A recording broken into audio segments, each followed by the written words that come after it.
I've been a forest ranger for 3 years. Yesterday I learned what a code black warning means, and I wish I hadn't. The static from my handheld radio cut through the silence of Tower 9 at exactly 6:47 a.m. Ranger Callahan, this is Base. We need you to run a perimeter check on the northwest sector. Got some weird readings on the seismic monitors overnight. I grabbed my thermos of coffee and clicked the transmit button. Copy that, dispatch. Anything specific I should be looking for? There was a pause that lasted just a beat too long. Just check for anything unusual. Report back within the hour.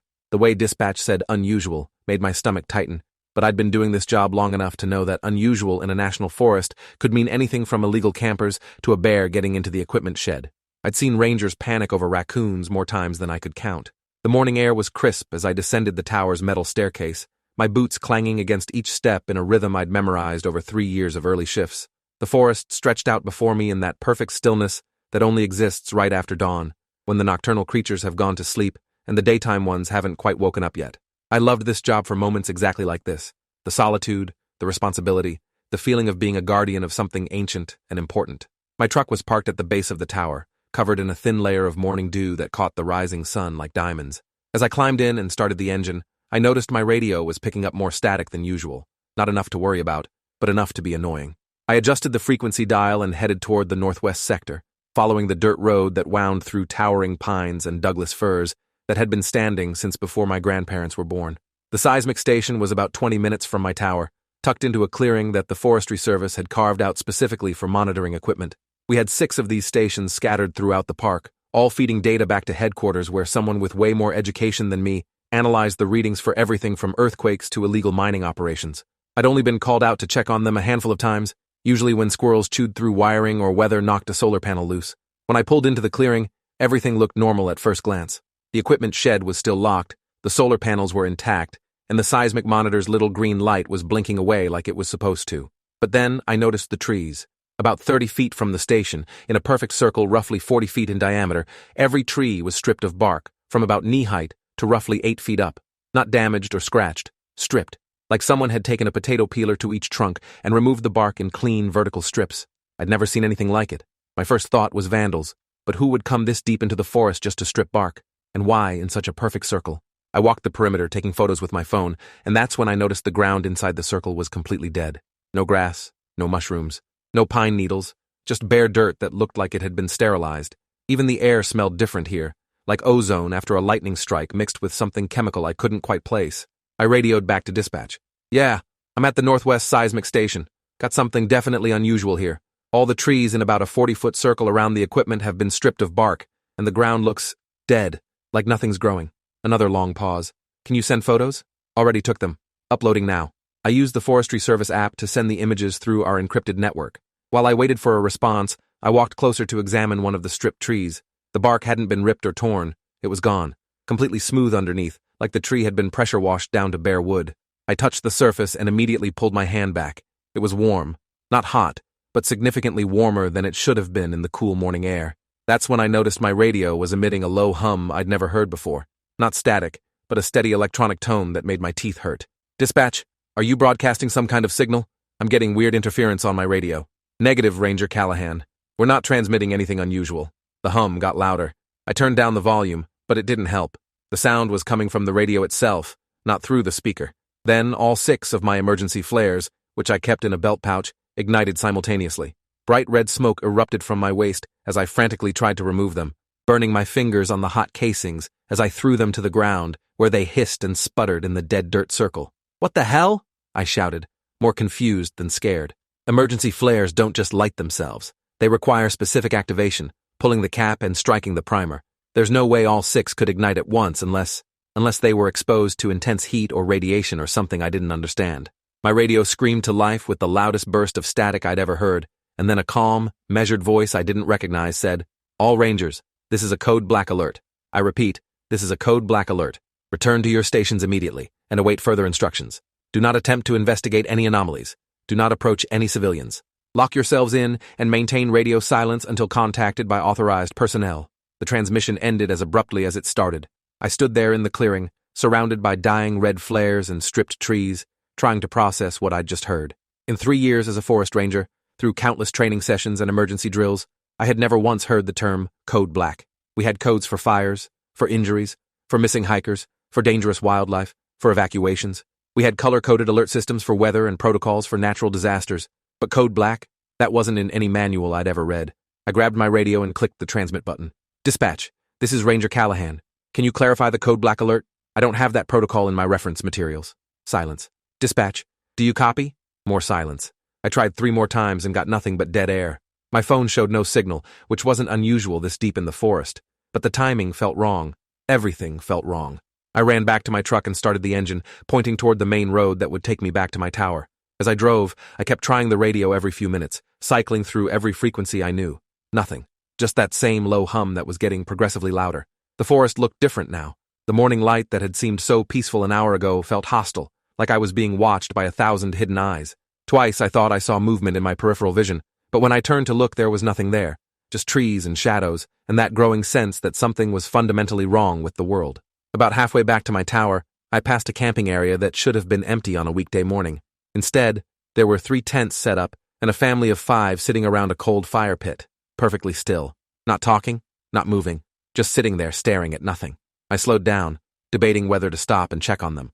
The code black alert had specifically said not to approach civilians, but these people looked like they needed help. The father, mid-40s, gray beard, wearing a flannel shirt, turned his head to watch my truck pass, but his expression never changed. Blank, empty, like someone had erased every thought from behind his eyes. His wife and 3 kids were the same, all of them tracking my vehicle with those hollow stares.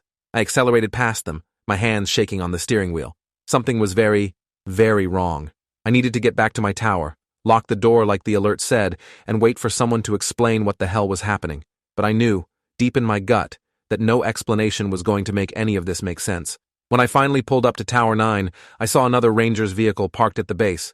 Denise Kowalski's truck, unmistakable with its Save the Pollinators bumper sticker and the dent in the rear fender from when she backed into a tree during her first month on the job.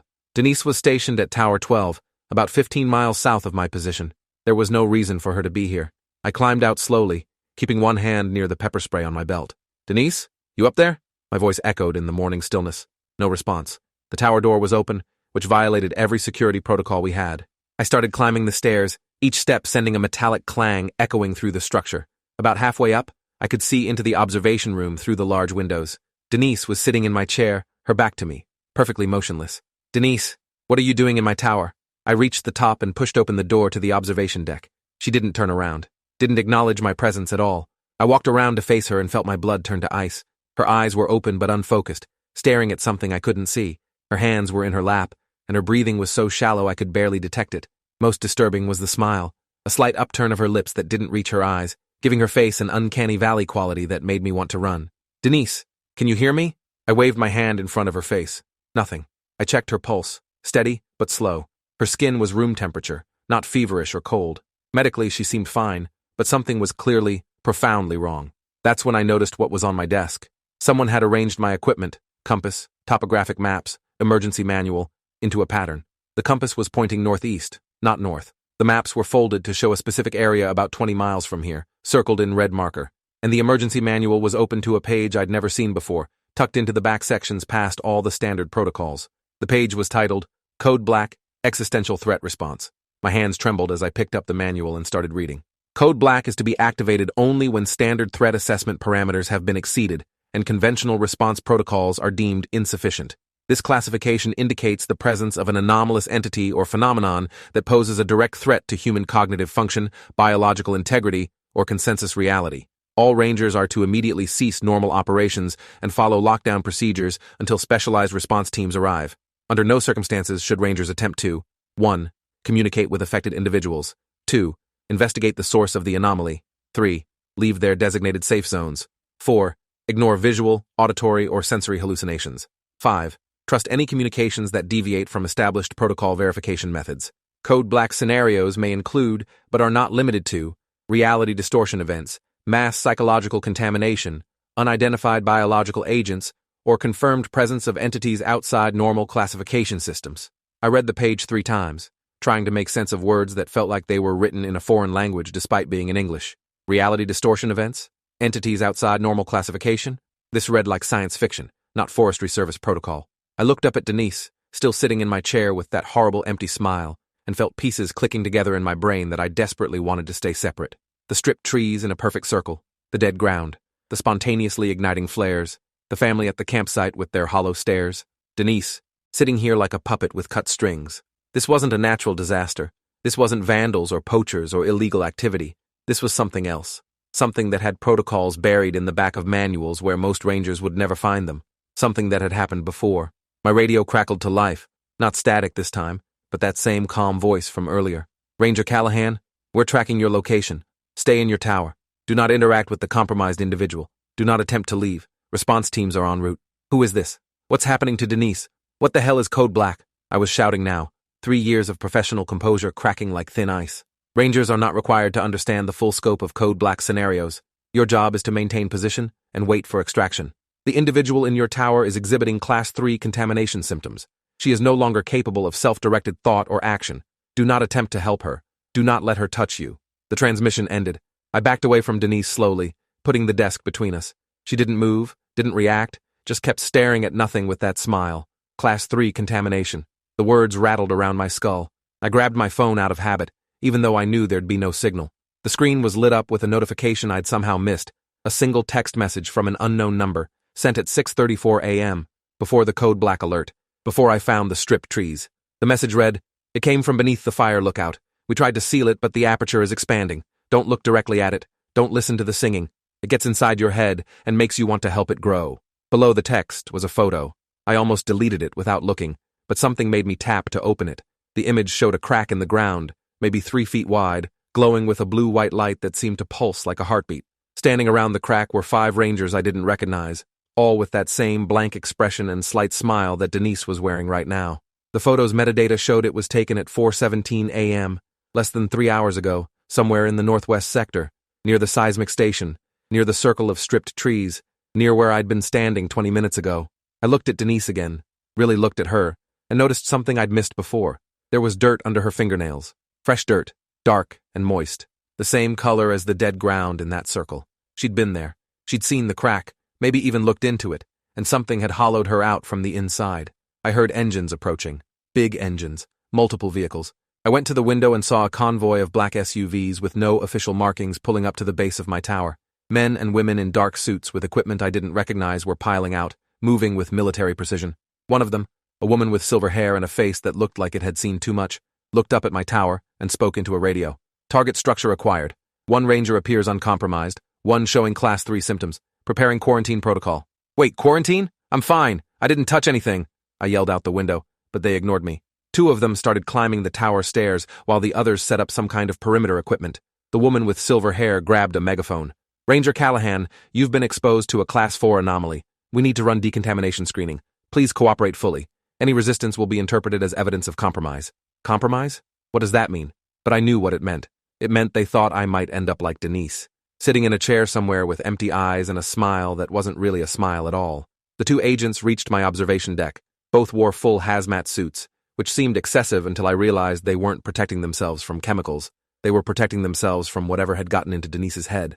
Ranger Callahan, step away from the compromised individual and exit the structure. The agent's voice was muffled through the suit. Please, what happened to her?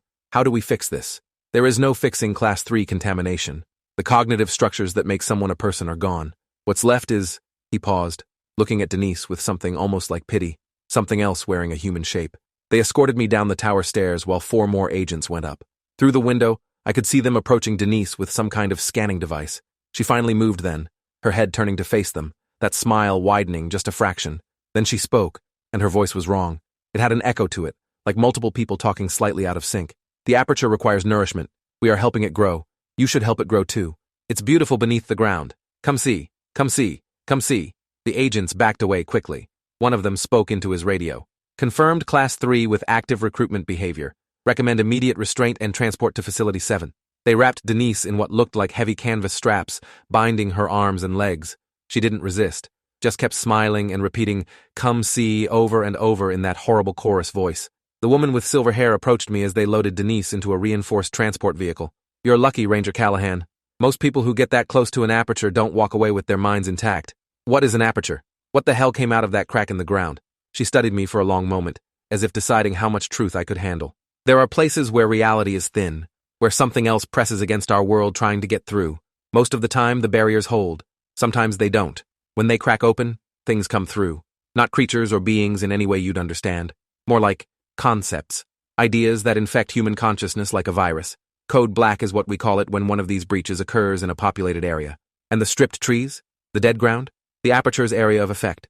Reality breaks down near the breach point. Physical laws stop working right. Biology stops working right. And if you're in there too long, your mind stops working right too.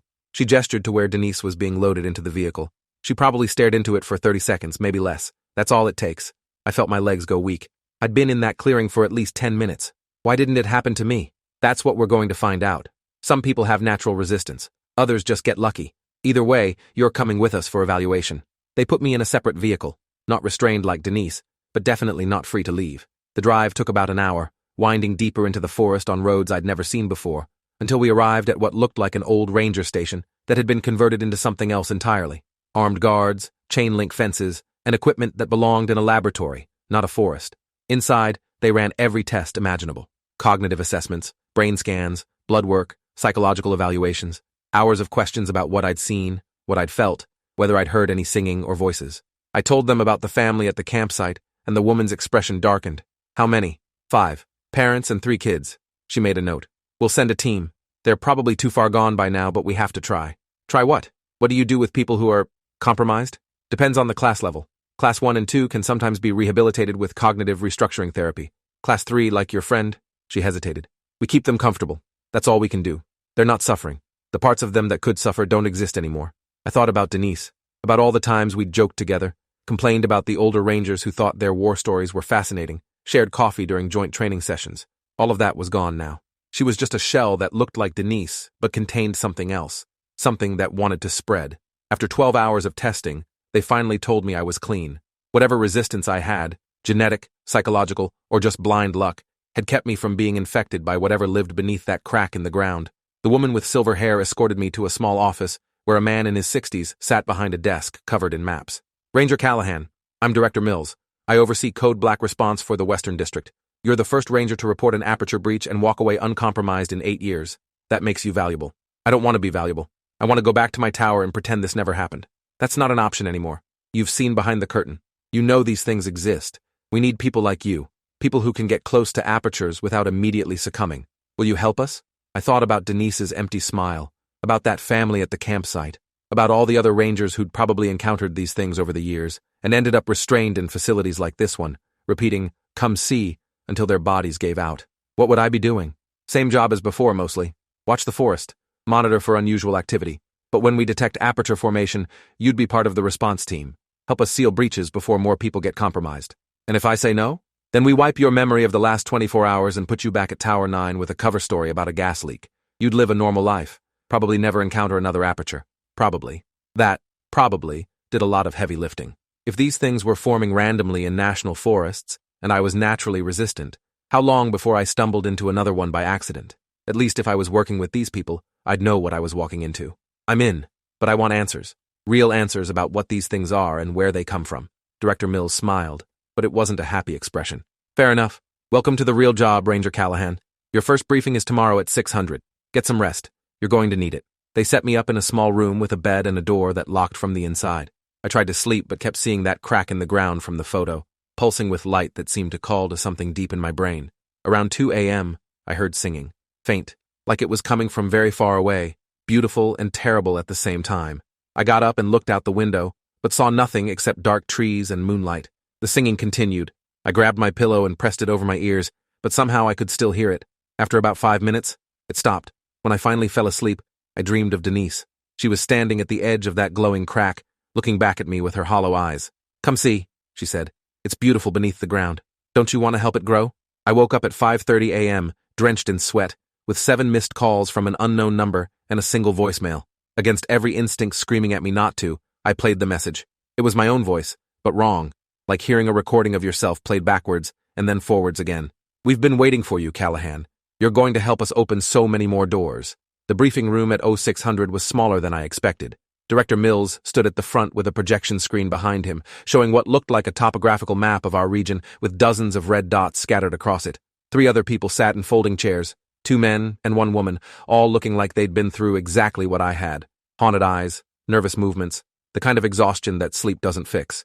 Welcome to the Aperture Response Initiative, Mills began without preamble. Everything you learn in this room is classified at the highest level. Disclosure to unauthorized personnel results in immediate memory wipe and permanent removal from the program. Are we clear? We all nodded. Mills clicked a button, and the map zoomed in on the northwest sector where I'd found the stripped trees. This is Aperture Site Alpha 19, discovered approximately 0400 hours yesterday. It's the 19th documented breach in this forest system since 1987. Each red dot you see represents a previous incident. I counted quickly. 19 breaches in 38 years. That was one every 2 years on average. How many people know about this? The woman to my left asked. Her name tag said, Lawrence. Fewer than you'd think, Mills replied. The Forest Service employs roughly 15,000 rangers nationwide. Of those, maybe 50 are read into the Aperture Response Initiative. The rest go their entire careers never encountering a breach, or if they do, we intervene before they understand what they're seeing. What about the compromised individuals? One of the men asked. How many of those are out there? Mills's expression darkened. Globally, we estimate between 8 and 12,000 Class 3 contaminated individuals in secure facilities. Class 1 and 2 cases number in the hundreds of thousands, most of them living normal lives with what they think is PTSD or schizophrenia or any number of mental health conditions that mask the symptoms. The number hit me like a physical blow. Hundreds of thousands of people walking around with fragments of whatever lived in those apertures infecting their minds. The good news, Mills continued, is that Class 1 and 2 contamination is manageable. Cognitive therapy, medication, behavioral modification, these can help people live relatively normal lives. Class 3 is terminal. Once someone reaches that level of infection, the person they were is gone. What remains is a vector for further contamination. He clicked to the next slide, showing close-up photos of the crack in the ground. The blue-white light seemed to pulse even in the still image. Apertures form at weak points in reality. We don't fully understand why or how, but certain geological features seem to make areas more susceptible. Underground water systems, fault lines, areas with high mineral content, especially quartz crystal formations. This region has all three, which is why we've had 19 breaches in 4 decades. Lawrence raised her hand. What's actually on the other side? You said these aren't creatures or beings, but something else. What does that mean? Mills hesitated, and I could see him weighing how much to tell us. The honest answer is, we don't know. The entities that exist beyond the apertures don't conform to our understanding of life or consciousness. They're more like infectious ideas, concepts that rewrite human cognition to serve their purposes. When someone stares into an aperture, these entities imprint themselves onto the person's neural patterns. Class 1 exposure results in obsessive thoughts, compulsive behaviors, minor personality changes. Class 2 brings hallucinations, dissociation, loss of executive function. Class 3 is complete cognitive takeover. The person becomes a transmission vector, spreading the infection through direct contact or verbal recruitment. What do they want? I asked. Why infect people at all? Near as we can tell, they want to grow. Every Class 3 individual repeats variations of the same message.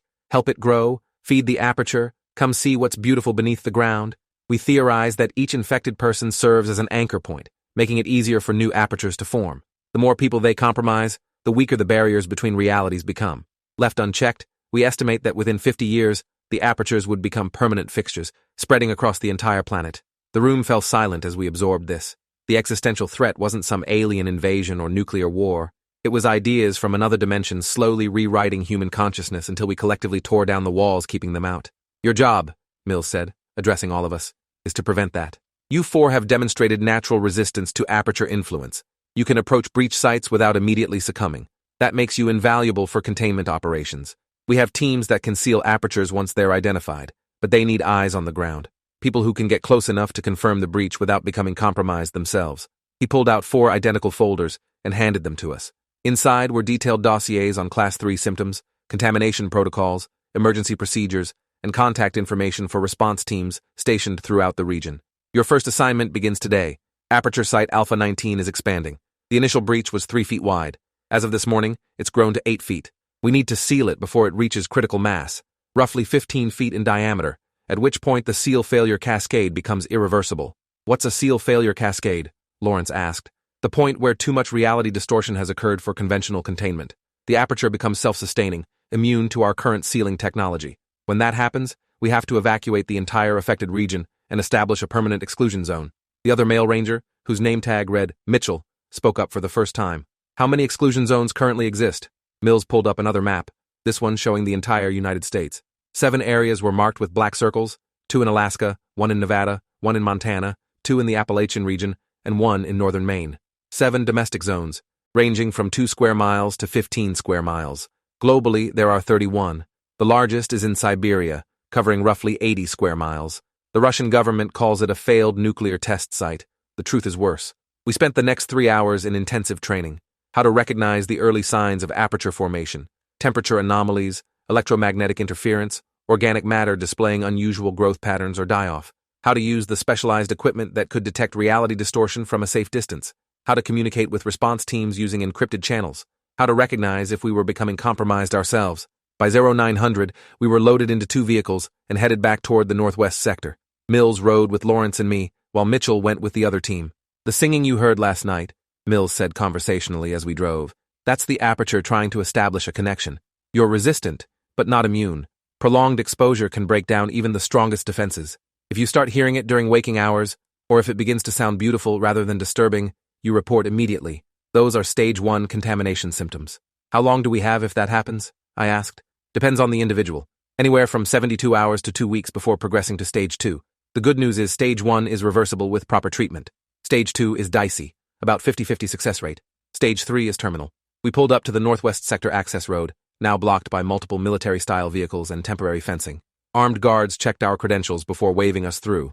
The entire area had been transformed into a military operation in less than 24 hours. How do you keep this secret? Lawrence asked, gesturing to the obvious security presence.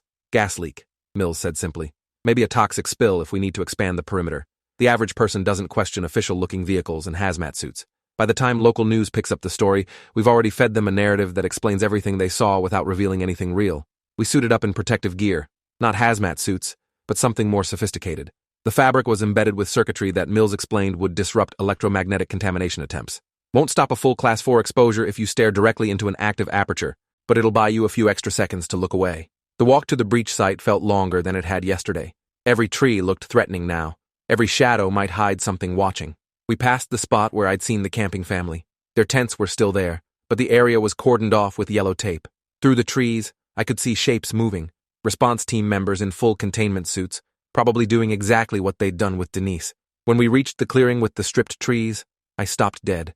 The crack in the ground had grown exponentially since yesterday. What had been 3 feet wide was now easily 12 feet across, a gaping wound in reality that pulsed with that same blue-white light. The air around it felt heavy, like trying to breathe underwater. And the singing, I could hear it clearly now, even through the protective suit. Not just one voice, but dozens, maybe hundreds, all harmonizing in a language that bypassed my ears and spoke directly to something deep in my brain. Don't look directly at it, Mills reminded us, his voice crackling through the suit's internal radio. Keep your eyes on the instruments.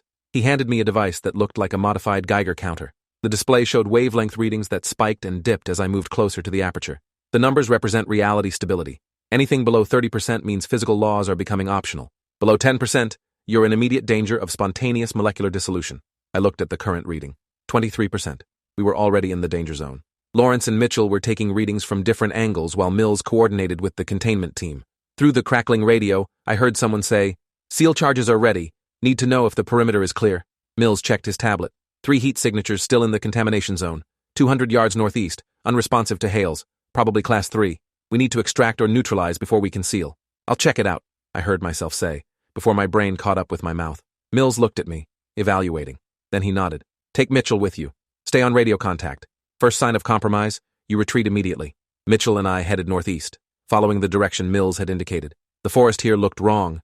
Trees growing at angles that defied gravity. Leaves that were simultaneously green and purple, and colors that didn't have names. The reality distortion was spreading, infecting everything within the Aperture's expanding field. We found them after about 5 minutes of walking. 3 more rangers, sitting in a perfect triangle formation around a small clearing, all wearing the same empty smile, all staring at something in the center of their formation that I couldn't see. Base, we've got 3 confirmed Class 3 individuals, Mitchell reported. They're arranged in some kind of pattern. Looks ritualistic. Can you identify them? Mills asked. Mitchell moved closer, checking name tags. Rangers Whitman, Kowalski, and Tran. Wait, Kowalski? I thought you said she was already in containment? Different Kowalski, Mills replied, but his voice was tight. Whitman and Tran were reported missing 6 weeks ago. Officially, they wandered off trail and never came back. We found their vehicles, but no bodies. Now we know what happened to them. I approached one of them, Whitman, according to his name tag. Up close, I could see his skin had a weird translucent quality, like you could almost see through to something beneath. His eyes tracked my movement, but that smile never wavered. They're singing, I said into the radio. I can hear them singing even though their mouths aren't moving. The singing is psychic contamination, Mills explained. Your brain interprets the infectious pattern as music because it doesn't have another frame of reference. Do not listen to the words. Do not try to understand the melody. Focus on your breathing and keep moving. But it was hard not to listen. The song was beautiful in a way that made my chest ache. It promised understanding, acceptance, peace. All the loneliness and fear and exhaustion of the last 24 hours could just go away if I just listened a little longer, if I just sat down with them, if I just looked at what they were looking at in the center of their circle. Callahan, your readings are spiking. Mitchell grabbed my arm. We need to move now. He pulled me backward, and the spell broke. I could breathe again. We retreated to the safe perimeter, while the containment team moved in with what looked like modified cattle prods.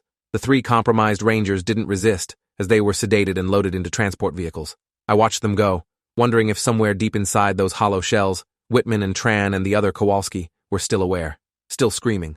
Mills gathered us together near the command vehicle. The Aperture is approaching critical mass. We need to seal it now or lose this entire sector. The charges are ready, but I need to know. Any of you experiencing stage 1 symptoms? Hearing the singing clearly? Feeling drawn to approach the breach? Lawrence raised her hand slowly. The singing. It's getting louder, and it's starting to make sense. Like I'm almost understanding what it's saying. Mills nodded, not surprised. You're out. Mitchell, escort her back to base medical. Callahan, you're with me. Sir, I'm fine, Lawrence protested. I can still function. For now. But stage 1 progresses fast near an active aperture. Another hour of exposure and you'll be stage 2. Get to medical before that happens. Lawrence was led away, leaving just Mills, Mitchell, and me, along with the containment team. Mills pulled up a schematic on his tablet. The seal charges need to be placed at 8 points around the aperture perimeter. Each charge contains a quantum stabilizer that forces reality to reassert itself. When detonated simultaneously, they create a cascade effect that closes the breach and neutralizes the contamination field. In theory. In theory? I asked. We've sealed 92 apertures using this method. 87 were successful. 5 resulted in complications. What kind of complications? Worst case scenario, the seal fails, and the aperture expands exponentially, requiring immediate evacuation and permanent exclusion zone establishment. Best case scenario of a failed seal, we get a partial closure that buys us time to try again. The odds weren't great, but they were better than nothing. The containment team moved into position, placing the charges with precision, while Mills monitored the reality stability readings. I watched the numbers drop steadily. 23%, 21, 19. We were running out of time. All charges placed, the team leader reported. Ready to detonate on your mark. Mills checked his tablet one final time. Clear the zone. Everyone back to minimum safe distance. We retreated 300 yards and took cover behind a natural rock formation. Mills counted down from 10, his finger hovering over the detonation switch. When he hit 0, the world went white. The explosion wasn't loud. It was the opposite of sound. A wave of unnoise that made my ears pop and my vision blur. Through the protective visor, I saw reality ripple like water. The aperture's blue-white light flickering and dimming as the quantum stabilizers forced physical laws back into alignment. For a moment, I thought it was working. The crack in the ground shrank from 12 feet to 8, then 6, then 4. The singing stopped abruptly, leaving a silence so profound it hurt. But then the light flared brighter than before. The crack didn't just stop shrinking, it reversed, expanding past its previous size to 15 feet, then 20, then 30. Seal failure, Mills shouted into his radio. Initiate evacuation protocol Alpha 3. This is now an exclusion zone. People were running, vehicles starting, equipment being abandoned as the containment team retreated from the rapidly expanding breach. I couldn't move, transfixed by what I was seeing. The aperture wasn't just growing, it was changing. The blue-white light was resolving into shapes, geometric patterns that hurt to look at, structures that existed in more dimensions than my brain could process. And through it, I could see something on the other side. Not creatures or entities, but concepts, given form, mathematics that thought, colors that had consciousness, the fundamental building blocks of a reality that operated on completely different rules than our own. Mills grabbed my arm and dragged me toward the vehicles. Don't look at it! The longer you stare, the deeper the contamination. But I'd already seen too much. I could feel something in my mind now, a presence that hadn't been there before. Not malicious, not evil, just fundamentally other. It wanted to understand me as much as I wanted to understand it, and that mutual curiosity was itself a form of infection. We piled into the vehicle and Mills floored it, racing away from the expanding breach. Behind us, I watched through the rear window as the aperture consumed the clearing, the stripped trees, everything within a 100-yard radius. The forest itself was being unmade, reduced to component particles that rearranged themselves into new configurations that followed different rules.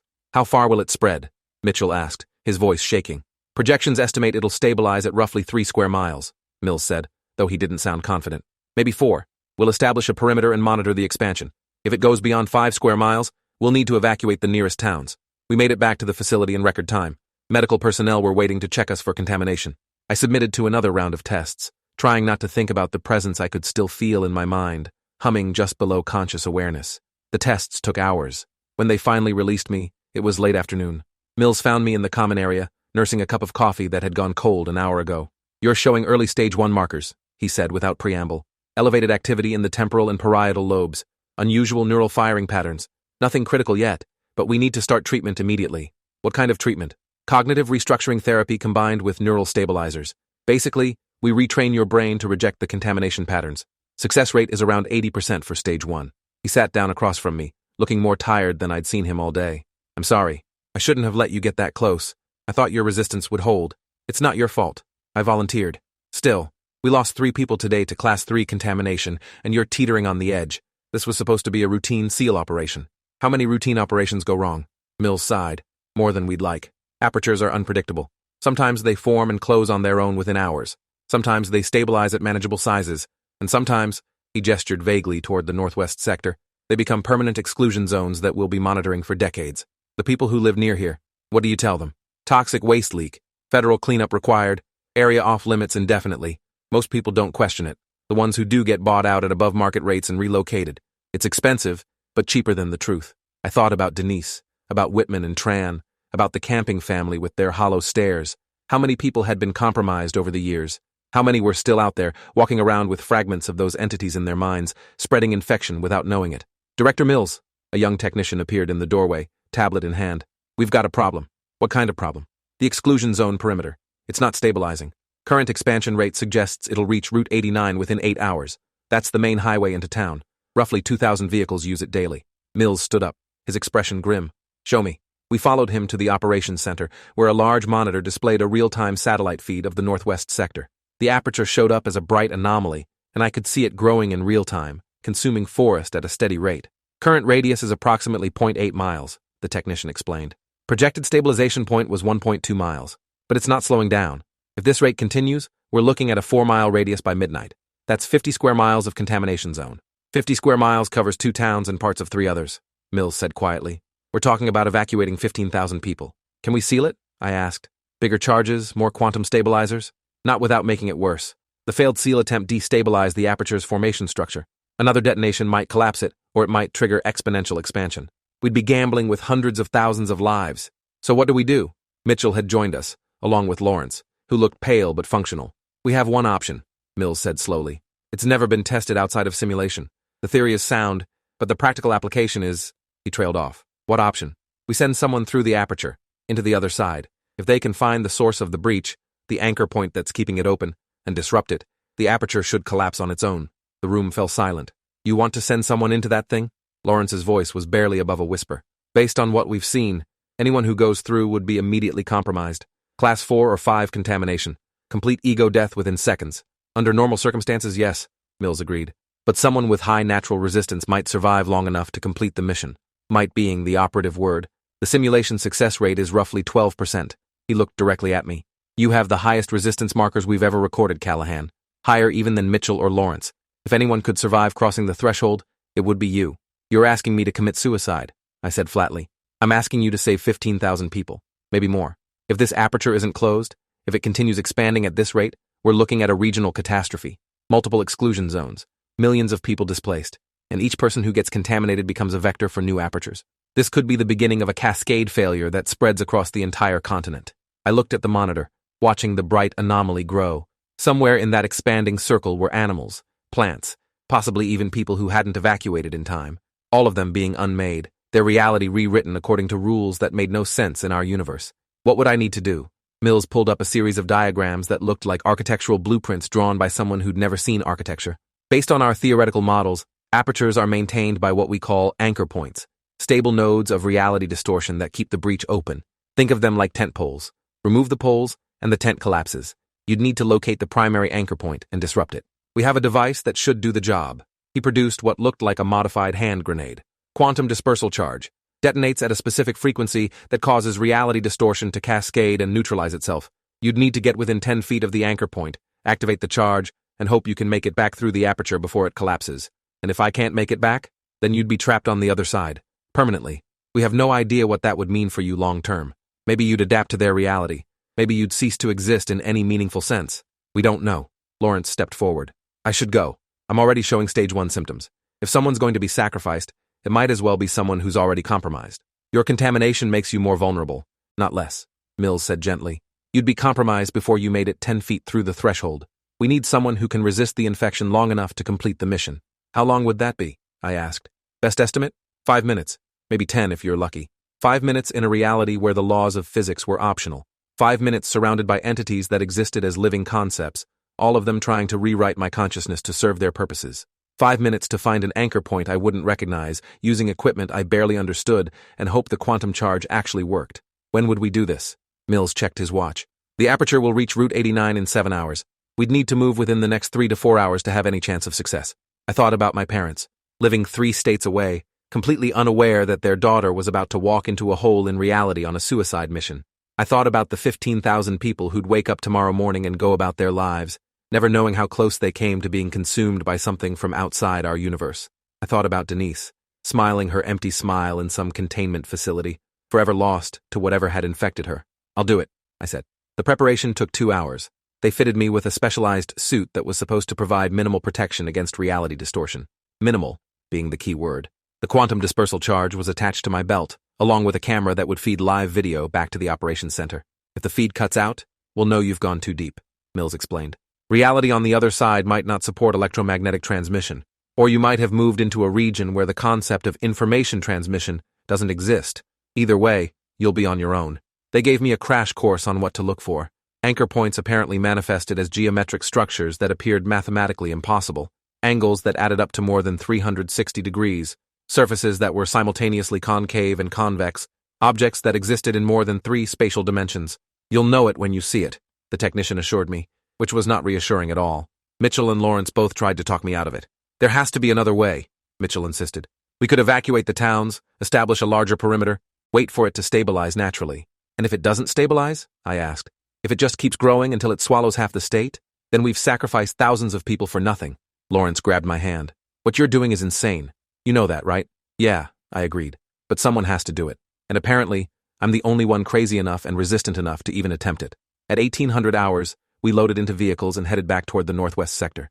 The exclusion zone had grown significantly, now almost 2 miles in radius, with the aperture itself visible even from a distance. The blue-white light had become a pillar reaching up into the sky, distorting clouds and atmosphere around it. We stopped at what was designated as the absolute minimum safe distance, about half a mile from the aperture's current edge. Any closer, and even the containment team's protective equipment would start failing.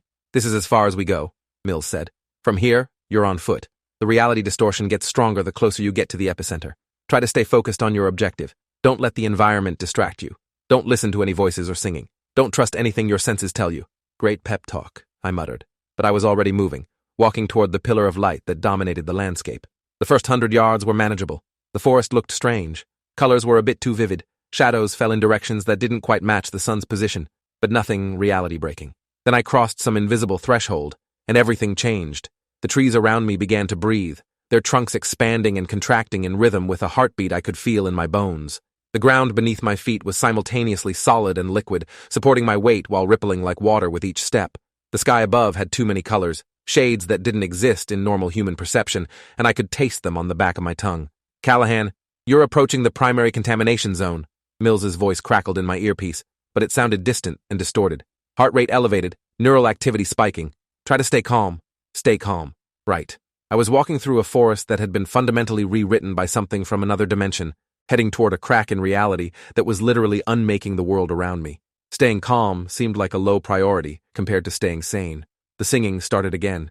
Not the beautiful chorus from before, but something deeper, more fundamental. It wasn't music. It was math. Equations and theorems expressing themselves through sound, each note a statement about the nature of reality that my brain tried desperately to comprehend and failed. I could feel the presence in my mind growing stronger. It wasn't trying to control me or corrupt me. It was curious. It wanted to know what I was, why I was here, what made human consciousness different from its own existence. And that curiosity was itself a form of contamination, rewriting my neural patterns to facilitate communication. Don't engage, Mills warned, somehow sensing what was happening. Don't try to communicate with it. Every interaction deepens the contamination. But it was hard not to engage when the entity was literally inside my head, examining my memories and thoughts like someone flipping through a photo album. It was fascinated by emotion, by the concept of fear and hope and determination. These were alien to it, perhaps not even concepts it could truly understand, any more than I could truly understand existing as a living mathematical equation. I pressed forward. The aperture was visible now, a massive tear in space roughly 50 feet across, pulsing with that blue-white light. Around it, reality had completely broken down. Objects existed in multiple states simultaneously. The ground was both there and not there. Time moved in strange loops. I watched a leaf fall from a tree, hit the ground, and then reverse itself back onto the branch, over and over in an endless cycle. And through the aperture, I could see the other side. It wasn't a place in any physical sense. It was more like looking at the source code of reality itself, seeing the fundamental principles that governed existence stripped of all the physical laws and constants that made our universe comprehensible. Geometric shapes that hurt to look at, shifting and morphing according to rules I couldn't begin to understand. Colors and patterns that represented abstract concepts given form. And everywhere, entities. Not creatures with bodies and minds as we understood them, but conscious principles. A thought that had achieved sentience. An equation that could observe and react. The very concepts of curiosity, growth, change, and expansion existing as autonomous agents. One of them noticed me. I felt its attention like a spotlight, examining every aspect of my being with an intensity that made my teeth hurt. It was confused by me, trying to understand how consciousness could exist in such a limited, three-dimensional, time-bound form. It was like trying to explain color to someone who'd only ever perceived the world through mathematical equations. I forced myself to look away from the aperture and scan the area for anchor points. The quantum charge on my belt felt impossibly heavy, reminding me why I was here. I wasn't here to make first contact or achieve understanding. I was here to blow something up and hopefully not die in the process. Then I saw it. About 30 feet from the aperture's edge, there was a structure that couldn't exist. It looked like a crystalline formation, but the angles were all wrong. The surfaces reflected light that hadn't reached them yet, and it cast shadows in directions that made no geometric sense. It was beautiful, and horrible, and completely impossible, and I knew immediately that this was what I was looking for. I found it, I said into my radio, not knowing if anyone could still hear me. The anchor point. I'm going to deploy the charge. The entity in my mind suddenly shifted from curiosity to alarm. It understood what I was planning, and it didn't want me to do it.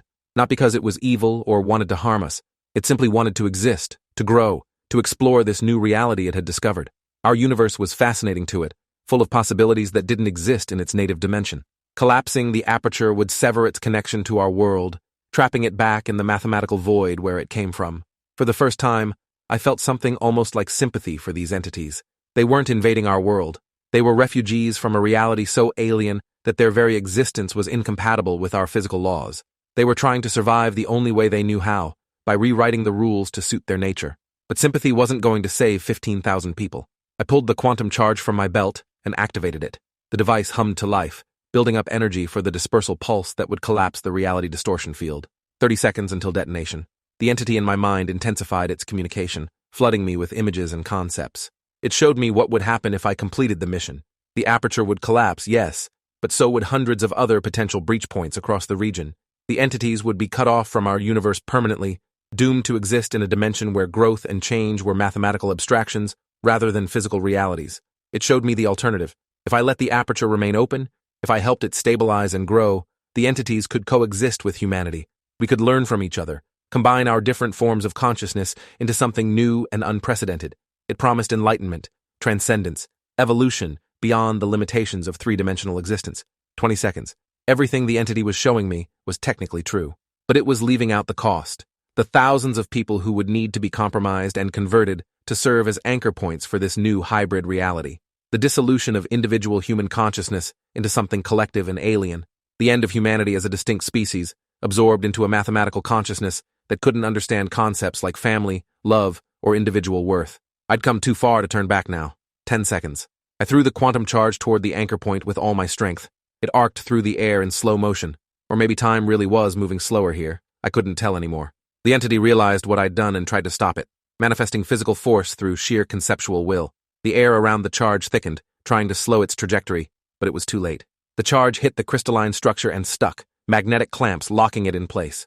5 seconds. I turned and ran, knowing I'd never make it out of the contamination zone before the detonation, but having to try anyway. The entity in my mind was screaming now, not in anger, but in grief, mourning the loss of connection to our world, grieving for possibilities that would never be realized. 3 seconds. The forest around me began to collapse, reality reasserting itself as the quantum dispersal field started to build. The breathing trees stopped breathing. The liquid solid ground became just solid. The too many colors in the sky faded back to normal blue and white. 2 seconds. I glanced back and saw the aperture beginning to shrink, the blue-white light flickering and dimming. Through the narrowing gap, I saw the entities on the other side reaching toward me, trying to maintain the connection for just a few seconds longer. They weren't monsters or demons. They were explorers, trying to understand a universe fundamentally different from their own. And I was killing them. 1 second. The world went white for the second time that day, but this was different. This wasn't an explosion. It was an implosion, reality collapsing inward on itself as the quantum field forced physical laws back into their proper configuration. I was thrown backward, landing hard on ground that was blessedly, completely, normally solid. When I opened my eyes, Mills was standing over me, checking my vital signs. "You did it," he said, and there was something like wonder in his voice. The aperture collapsed completely. "Reality stability readings are back to 99%. You actually pulled it off." I tried to sit up and immediately regretted it. Everything hurt. My head felt like someone had taken an ice cream scoop to my brain and removed the parts responsible for making sense of things. "The entities?" I managed to ask. "Gone. Severed from our reality when the aperture closed. They might still exist in their native dimension, but they can't reach us anymore. Not through that breach, anyway." "How many more breaches are there?" Mills helped me to my feet. "That's classified. But let's just say your services will likely be needed again. You've proven you can survive exposure levels that would kill anyone else. That makes you invaluable to the program." Over the next few weeks, I went through extensive decontamination therapy. The entity that had been in my mind during the mission left traces, fragments of its consciousness, embedded in my neural patterns. The medical team said they could remove them, but it would require invasive procedures with significant risks. I declined. The fragments weren't harmful. They were just there, like having a stranger's memories mixed in with my own. Sometimes I'd be doing something completely mundane and suddenly understand the mathematical principles underlying the action, seeing reality from a perspective no human was supposed to have. It was disorienting, but not unpleasant. Mitchell and Lawrence both transferred to different assignments. Lawrence's stage 1 contamination progressed to stage 2 before the medical team could stabilize her. She survived but wasn't fit for fieldwork anymore. Mitchell simply couldn't handle the stress after watching me disappear into that aperture, not knowing if I'd come back. I couldn't blame either of them. This job takes a toll that no amount of training can prepare you for. Denise is still in Facility 7, repeating, "Come see," to anyone who'll listen. The medical team says there's no hope of recovery, but I visit her anyway, once a month. I owe her that much. She was compromised, trying to do the same job I'm doing now. Sometimes I wonder if she's happier this way, free from fear and doubt and the crushing weight of individual consciousness. 3 months after the Northwest Sector incident, Mills contacted me about a new breach forming in the Cascade Range.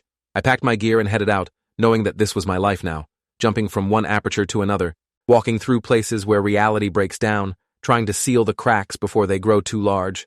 I hear the singing sometimes, even when there's no breach nearby. The fragments in my mind resonate with others of their kind, letting me sense distortions before they become critical. It makes me valuable to the program, but it also means I'll never be fully human again. Part of me exists in that space between dimensions, one foot in our reality and one in theirs. I've learned things about the universe that no one else knows. I've seen what exists beyond the thin shell we call reality, and I can never unlearn it, never go back to believing the world is as simple and stable as it appears. Code Black was supposed to be the worst-case scenario, the emergency we hoped would never happen. But now I know the truth. Code Black is happening all the time, everywhere, contained by people like me who walk through nightmares so everyone else can sleep peacefully in their beds. Yesterday, I learned what a Code Black warning means. Now I live it every single day, and I wouldn't have it any other way. If you're still here, you're a true fan. Show some support with a like and subscribe to catch the next one.